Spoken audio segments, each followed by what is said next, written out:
esse texto que é um texto muito conhecido, muito pregado de muitos irmãos, mas tem aqui uma palavra de Deus para sua vida nessa noite. Então, vamos lá. Lucas capítulo de número 15. Nós vamos ler os versos 1, 2 e 3 e depois nós vamos ler o verso 8 ao 10. Vou repetir, Lucas 15, versos 1, 2 e 3 e depois o 8, 9 e 10. Diz assim: E chegavam-se a ele todos os publicanos e pecadores para o ouvir. E os fariseus e os escribas murmuravam, dizendo: Este recebe pecadores e come com eles. E ele lhes propôs esta parábola, dizendo, verso 8: Ou qual a mulher que, tendo 10 dracmas, se perder uma dracma, não acende a candeia e varre a casa, e busca com diligência até a achar? E achando-a, convoca as amigas e vizinhas, dizendo: Alegrai-vos comigo, porque já achei a dracma perdida. Assim vos digo que há alegria diante dos anjos de Deus por um pecador que se arrepende. Glória a Deus por essa leitura. Queridos, esse texto do capítulo de número 15 de Lucas, ele é conhecido como o capítulo dos achados e perdidos. Por quê? Porque nós temos aqui uma parábola conhecida teologicamente como uma tríplice parábola. Por quê? Porque Jesus conta uma parábola apenas, usando 3 figuras de linguagem. Alguns dizem que, até radicalmente falando, seria até inconveniente pregar estas parábolas contidas no capítulo 15 separadamente uma das outras. Quais são? A ovelha perdida, a dracma perdida e a parábola do filho pródigo. Alguns dizem que é um erro pregar separadamente por não se tratar de 3 parábolas, mas apenas uma com 3 figuras de linguagem. Porque cada parábola tem uma verdade central. E a verdade central contida nesse capítulo de número 15 é que um pecador venha se arrepender com a pregação da palavra de Deus. Então, a verdade central desse capítulo é o arrependimento do pecador, o reconhecimento da dependência total em Deus. E quem contou foi o próprio Jesus Cristo. Mas interessante que os versículos iniciais do capítulo de número 15, ele começa a nos trazer algumas informações que, às vezes, essas informações nos mostram a realidade da igreja atual. Por quê?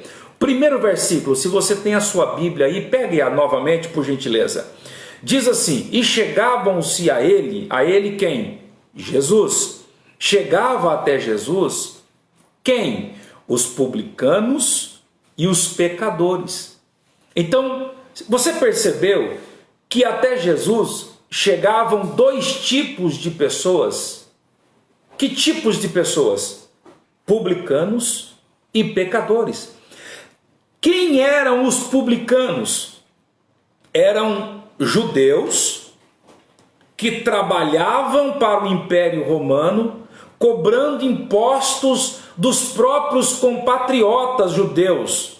Por isso, fica fácil entender o tamanho do ódio que tinha os judeus para com os publicanos. Lembra de Zaqueu? Ele era chefe dos publicanos e era odiado pelos irmãos judeus. Por quê? Porque ele batia de porta em porta, ou seja, quem era subordinado à ordem de Zaqueu, batia de porta em porta cobrando os impostos, e essa cobrança ela ia para Roma. Era Roma que fazia toda a administração dessa verba. Então, e ali acontecia muitas cobranças indevidas. Por isso o ódio dos judeus para com os cobradores de impostos era muito grande. E olha quem vai até Jesus: um publicano, ou os publicanos da época. Eles iam até Jesus.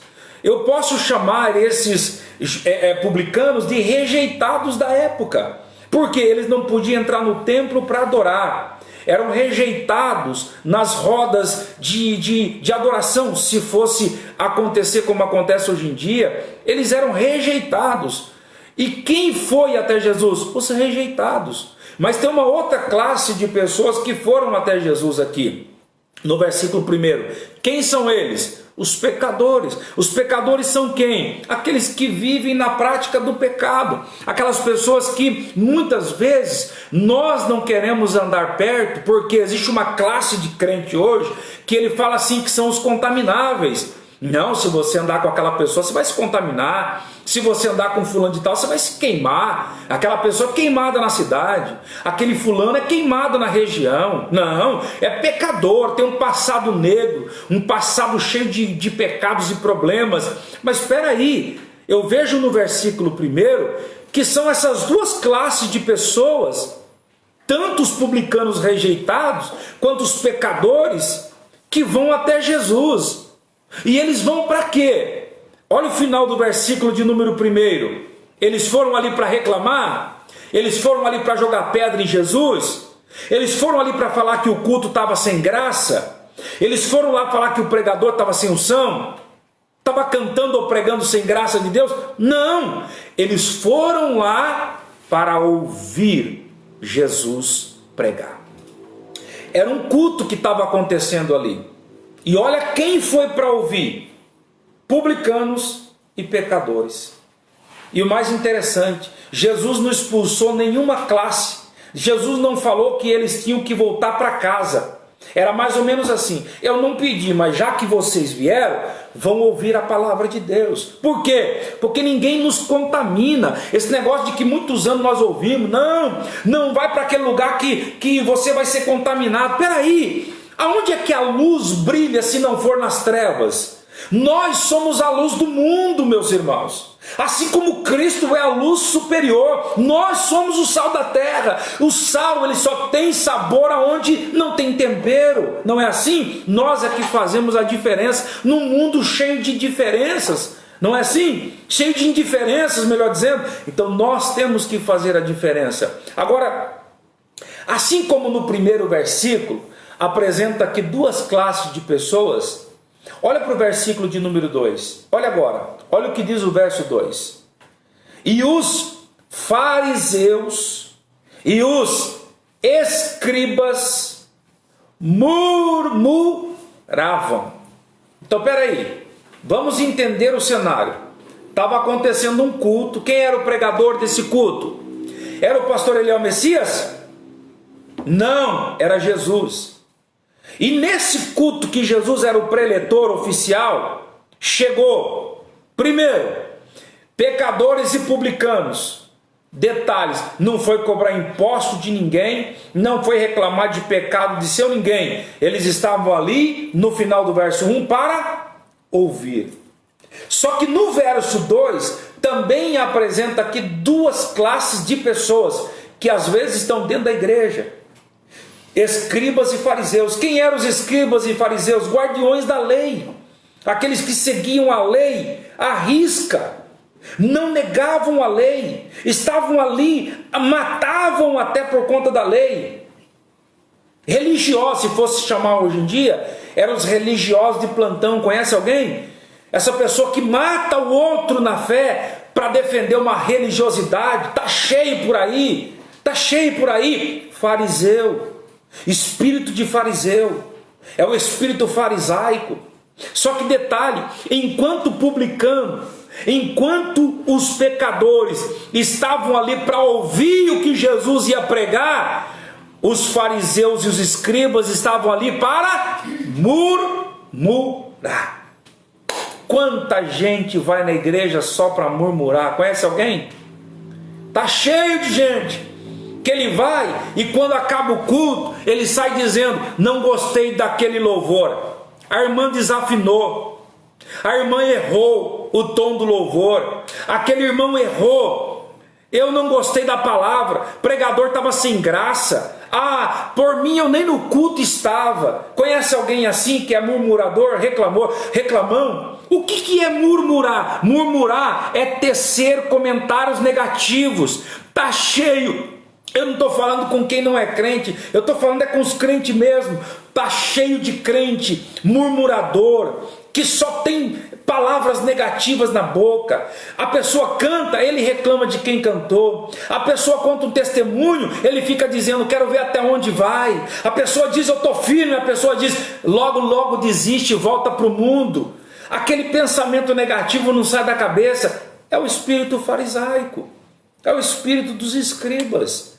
São guardiões da lei, guardiões da religiosidade, mas não tem uma palavra positiva na boca de ninguém, na boca dessa pessoa nunca. Reclama de tudo, reclama de todos. Só que estava acontecendo um culto ali. Jesus não pediu para eles virem, mas já que estava ali, bora pregar. É isso que eu tenho que fazer hoje. Pastor, mas na igreja do Senhor nunca apareceu nenhuma pessoa que também tece comentário negativo? Aparece em todo lugar. Todo lugar. Os pastores, irmãos que estão conosco de perto e de longe, aparece gente reclamando de todos os lugares e em todos os lugares. Agora, peraí, eu vou reclamar, ficar reclamando daquele irmão, porque ele não prestou atenção, porque ele reclamou de um. Gente, pelo amor de Deus, assim como Jesus Cristo, ele não reclamou e tampouco parou de pregar por causa de fariseu e escriba. Eu aprendo uma lição: não pare. Você, pregador da palavra, não pare. Você, pregadora da palavra, não pare. Mas estão falando mal de mim, pastor. Falaram até de Jesus, mas ele continuou pregando, anunciando, porque no tempo certo esta palavra vai germinar como uma semente, e essa semente vai fazer crescer uma árvore, e esta árvore vai produzir frutos. E nós conhecemos que esses frutos serão dignos de arrependimento. Agora vamos lá. Olha que interessante. A parábola que eu quero me ater aqui é a parábola da dracma perdida. É essa a verdade central no verso de número 8, verso 8, que diz assim: ou qual a mulher que tendo 10 dracmas, se perder uma dracma, não acende uma candeia e varre a casa e a busca com diligência até achar? Por que o texto fala isso? Porque as casas na Palestina não tinham janelas. Era comum, por causa das grandes tempestades que traziam muita areia do deserto. Então era muito comum uma casa sem janela. Então, assim, mesmo durante o dia, a casa era muito escura. Era fácil perder alguma coisa dentro da casa.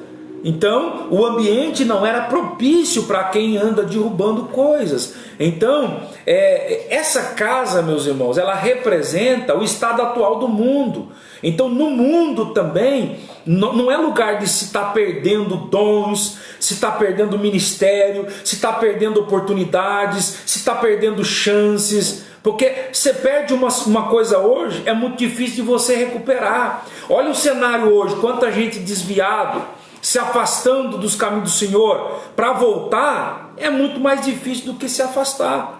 Para se afastar da igreja, se afastar do ministério, se afastar de Cristo, se afastar da palavra, é um estalo de dedo, rapidinho. Agora tente voltar. Eu já estive do lado de lá desviado, meus irmãos. Eu sei o quanto é difícil voltar, mesmo porque a palavra de Deus nos instrui dizendo que se a pessoa já era uma pessoa possessa, se apodera dela 7 espíritos piores. E esses espíritos não vai querer deixar a pessoa voltar para Jesus. Então você que está em pé, a Bíblia diz assim: cuide para que você não caia. Cuide para que não caia. Então essa casa representa o lugar que nós vivemos, representa esse mundo. Quanta gente perdendo a chamada, perdendo o ministério, perdendo os dons espirituais que Deus lhe confiou. Só que existe uma chance para você. Você que me ouve, me assiste, hoje à noite, hoje de dia, hoje à tarde, não sei quando você vai ver esse vídeo, mas há uma esperança para você. Se você perdeu alguma coisa durante essa caminhada, Jesus está dizendo: volte, acenda esta candeia. Se for preciso, varre a casa, não tem problema, mas volte a encontrar aquilo que você um dia perdeu. Você crê nessa palavra? Você crê nessa palavra? Agora vamos lá. Por que essa moça perdeu a dracma? E o que representava? O que era a dracma? A dracma era uma pequena moeda de prata, que de um lado dessa dracma ela tinha a esfinge de uma deusa, e do outro lado tinha a esfinge do imperador da época ou de um rei. O que valia uma dracma? Era como se fosse o pagamento de um dia de trabalho de uma pessoa. Se fosse converter hoje, aproximadamente, não quero ser eu perito aqui agora na dracma, mas seria mais ou menos o valor de R$100, mais ou menos. R$100 não deixa ninguém rico, mas hoje, principalmente hoje em dia com essa crise, R$100 não dá para estar perdendo R$100 assim, né? Agora imagine só, aquela mulher, ela não tinha apenas uma única dracma. Ela tinha ganho 10 dracmas. 10. Para quem tem R$1.000 na mão, com as contas todas pagas, ele tem R$1.000 na mão que sobrou, está ali, para ele gastar R$100 na pizzaria, no lanche, comprando um perfume, um sapato. É muito fácil. Porque eu tenho 1.000. Eu tenho 1.000. Se eu gastar 100, ainda me sobra 900. Aquela mulher tinha 10 dracmas, ela perdeu uma, quer dizer, ela tinha 9. Ela poderia ficar tranquila, porque talvez não faria falta aquela dracma que ela perdeu. Só que vamos lá, o que significa dracma, ou o que significava a dracma para aquela moça? Vou dizer, quando uma moça estava preparando-se para o casamento, era uma tradição, um costume, essa moça receber um saquetelzinho com 10 dracmas dentro. 10 dracmas dentro. E essas dracmas eram dadas na véspera do casamento. Na véspera do casamento. Ela recebia aquilo. Na véspera. Amanhã era o casamento e ela recebia aquele saquetel de dracma. Ela tinha que guardar aquelas dracmas. Por quê? Porque aquela dracma representava o que hoje representa a aliança no dedo, na mão de quem é casado. A aliança representa o quê? Compromisso. Representa o pacto que você firmou com o teu cônjuge, não é assim? Então essas dracmas, ela tinha uma representação da aliança, do compromisso, do pacto. Ela recebia antes, um dia na véspera do casamento. Então ela tinha que guardar. Por quê? Porque se ela perdesse aquela dracma, ou uma só sequer, chegaria de repente o noivo iria pensar que essa moça era uma incompetente, uma desleixada, que não guardava, não era capaz de guardar nem as dracmas, quem dirá o casamento, a felicidade da casa, do lar. Então o casamento estava em risco, correndo risco. Por isso que nós entendemos o desespero dessa moça, procurando, querendo achar essa dracma.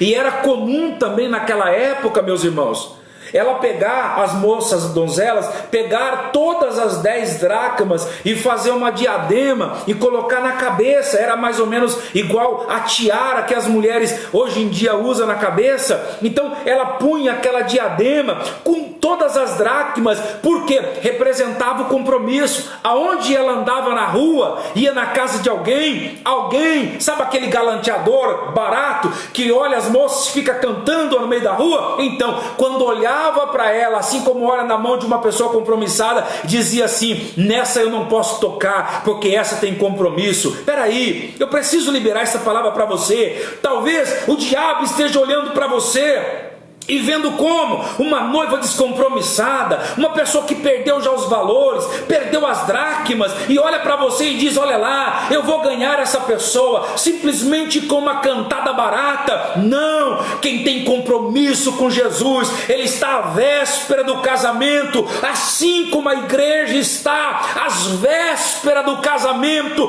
que se chama arrebatamento da igreja. Não perca os seus valores, em nome de Jesus. É uma palavra para arrependimento. Se eu estiver pregando para alguém que já não fala mais em mistérios com Deus, não fala mais em línguas estranhas, já perdeu o sentimento do arrependimento, já não prega mais com autoridade, já não ora mais com ousadia, já não sente mais a presença de Deus, volte hoje em nome de Jesus, porque o casamento está aí e o noivo vai querer saber o que você fez com o compromisso que você firmou com ele. Aonde está a aliança? Aonde está a dracma? Aonde está a diadema? Aonde está a tiara que representa o compromisso que você fechou com Deus?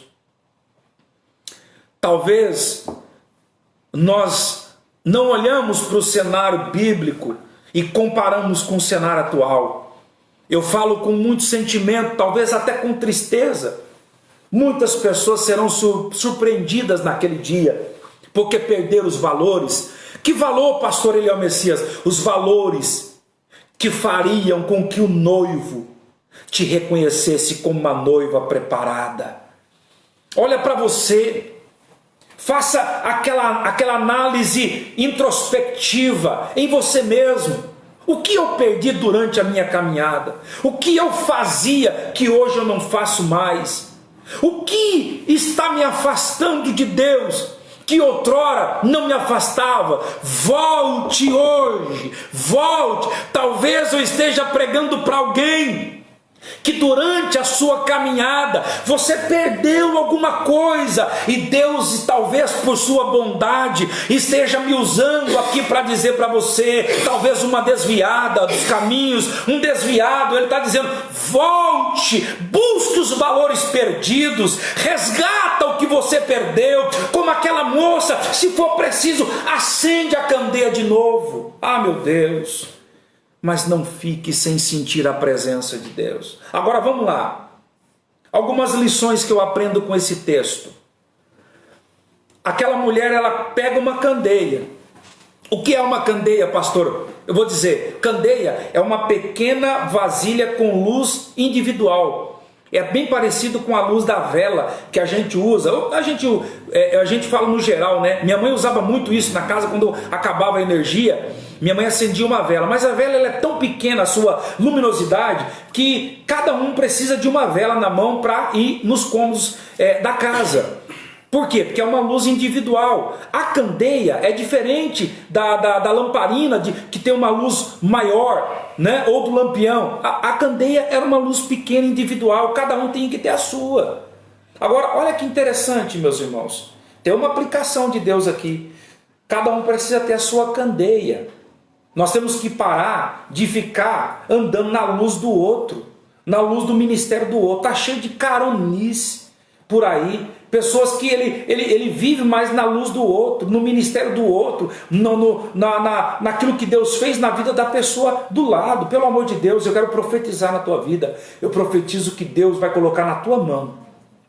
Se você tem a sua mão aí e quiser receber essa profecia, eu estou profetizando, olhando para você aí durante essa transmissão. Eu profetizo que Deus coloca na tua mão candeias individuais, e você não vai precisar mais andar na luz de ninguém, no ministério de ninguém, porque Deus coloca na tua mão, na noite, no dia, na tarde de hoje. Olha aí, aleluia. Agora vamos lá. Se ela tinha uma candeia em casa, por que acender só depois que perdeu a dracma?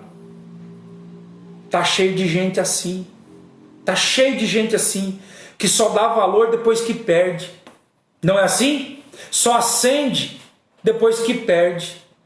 Conhece alguém assim? Tem uma porção. Aquela mulher, se ela tinha candeia em casa, por que não acendeu a candeia antes de perder a dracma?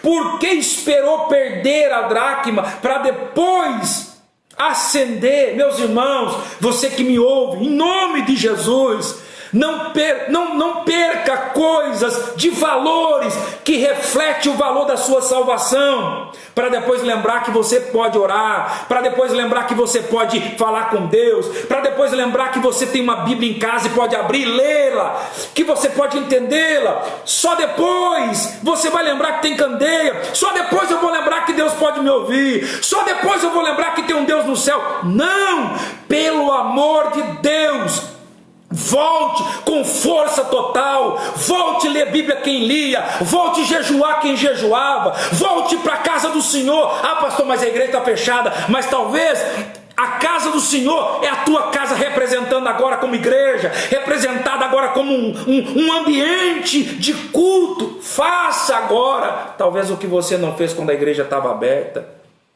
Oh, meu Deus do céu, sabia que tem gente que só valorizou o culto agora depois que perdeu, que fechou as igrejas? Sabia disso? Agora tem um monte de gente que nem frequentava o culto que está falando: ai, que saudade quando as igrejas estavam abertas. Mas nem na igreja ia quando estava aberta.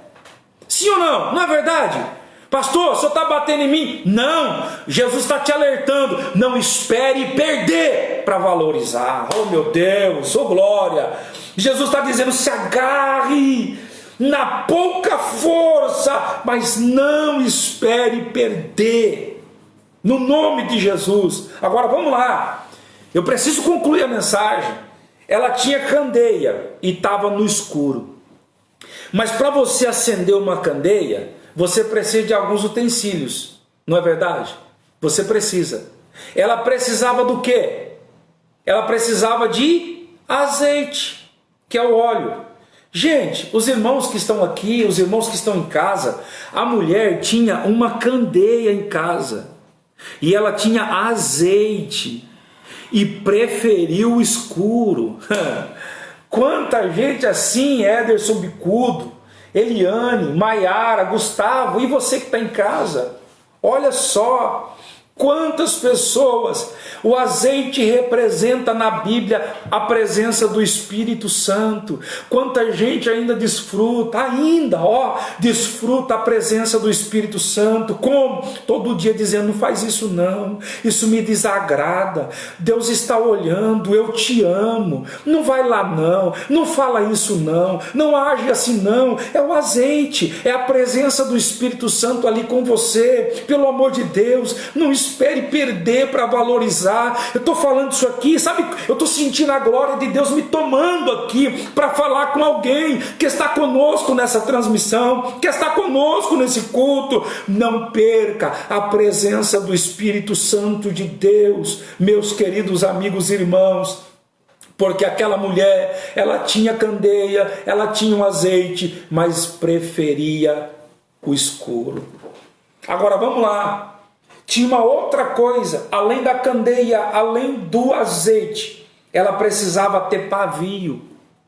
O pavio era aquele torcidinho de pano que punha ali na candeia para poder acender, e ele era embebedado pelo azeite e pelo óleo que estava dentro, e com o toque ele acendia toda a casa, clareava ali o ambiente daquela pessoa. Olha que coisa interessante.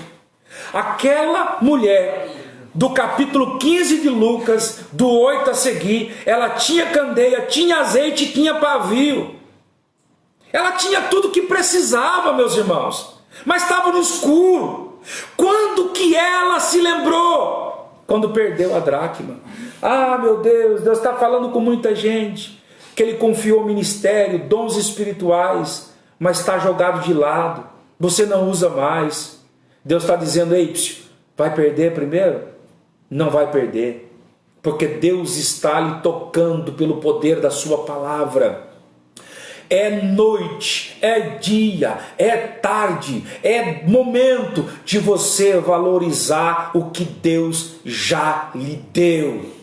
Oh glória! Ah, pastor, mas o pavio é o que dá ligação para a combustão, é o que faz ali a chama ficar acesa por muitas horas. É verdade, mas o meu pavio, ó pastor, já está saindo só fumaça, eu não consigo enxergar mais nada. Mas lembra que o profeta messiânico falou, o pavio pode estar fumegando, só saindo fumaça, mas não se apagará o pavio que fumega. Você pode adorar Jesus aí? Hoje você pode ter entrado nesse culto e dito assim, a minha vida não vai mudar. Não iria mudar se você não tivesse entrado aqui. E não é porque eu estou pregando, é porque Deus está aqui, e Ele, por sua bondade, Ele me usa para falar com você. Se entrou nesse culto com um pavio fumegando, não vai sair fumegando, porque não se apagará o pavio que fumega. O que é isso? Vai ter vida novamente. Você crê nessa palavra? Você crê nessa palavra? Oh glória!